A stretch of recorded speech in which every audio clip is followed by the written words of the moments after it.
মোহাম্মদ হুমায়ুন কবির স্ত্রী কাজল রেখাকে নিয়ে এসেছেন বরিশাল থেকে কলকাতায় চিকিৎসার জন্য।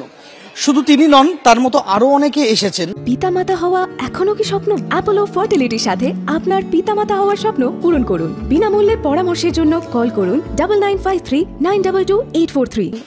তাদের সঙ্গে সঙ্গে এসেছেন মোহাম্মদ সাখাওয়াত হোসেন মঞ্জু। তার বাড়ি ঢাকাতে। তিনি নিজের চিকিৎসার জন্য এসেছেন, নিজের বাবার চিকিৎসার জন্য ঢাকা থেকে এসেছেন। ঢাকার ধানমন্ডি থেকে এসেছেন সালমান নওয়াজ। বাবা সেলিম নওয়াজ ভর্তি রয়েছেন হাসপাতালে, প্রথমে হৃদযন্ত্রের অস্ত্রোপচার এবং তারপরে এখন কিডনির সমস্যা। তারা যখন বাংলাদেশ ছেড়েছিলেন তখন অশান্তির আগুন ছড়িয়ে পড়েনি, কিন্তু কলকাতায় আসার পরে চিকিৎসা চলাকালীন একে একে উত্তেজনা এবং উত্তপ্ত বাংলাদেশের খবর এবং ছবি আসতে শুরু করে তাদের কাছে। এই মুহূর্তে তারা কলকাতাতে, আরো কিছুদিন চিকিৎসার প্রয়োজনে তাদের কলকাতাতে থাকতে হবে। কিন্তু প্রত্যেকে একটা কথা সবাই বলছেন যে এই অশান্ত বাংলাদেশ তারা দেখতে চান না। বাংলাদেশে শান্তি ফিরুক এবং যে হিংসা, অগ্নিসংযোগ, মৃত্যুর ঘটনা ঘটছে তাতে জবনিকা পড়ুক। আমাদের আশা হলো জুনের 15 তারিখ। তো প্রথমে ওনার হার্টের ব্লক ধরা পড়ে, তো ওখানে থেকে আমরা সাজেস্ট করলাম যে না এখানে আসি। এখানে আসার পর দেন ওনার বাইপাস সার্জারি হলো। বাইপাস সার্জারি হওয়ার পর দেন আরো ফার্দার কমপ্লিকেশনস বাড়লো। দেন দেখা গেল ক্রিয়েটিনিনও হাই।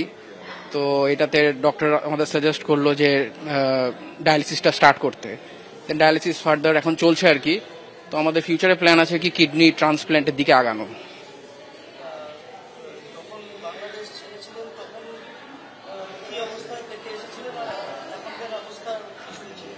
যখন ছেড়ে আসি তখন তো সবকিছু নর্মাল ছিল, অ্যাজ ইউজুয়াল যে আমাদের গভর্নমেন্ট চলছিল 2008 থেকে ফার্দার এই পর্যন্ত নর্মালি ছিল।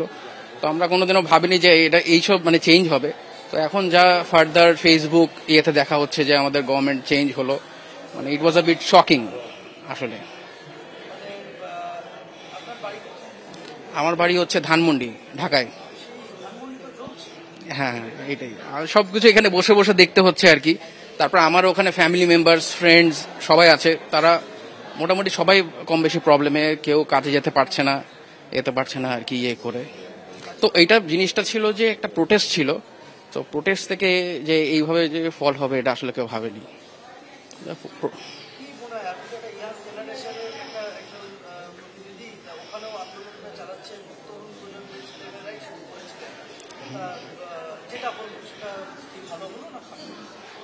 এখন এটা ভালো কি খারাপ ইয়ে মানে প্রোটেস্টটা আই সাপোর্ট দ্যাট না, ঠিক আছে, ইয়াং জেনারেশন, এটা মানে ইউথ, যে এটার জন্য ভালোই ছিল। বাট এই যে গভর্নমেন্টটা চেঞ্জ হলো, এটা ফার্দার ভালো হবে কি খারাপ হবে এটা কেউই জানে না। অতনু কুণ্ডুর সঙ্গে সন্দীপ সরকার, এবিপি আনন্দ, কলকাতা।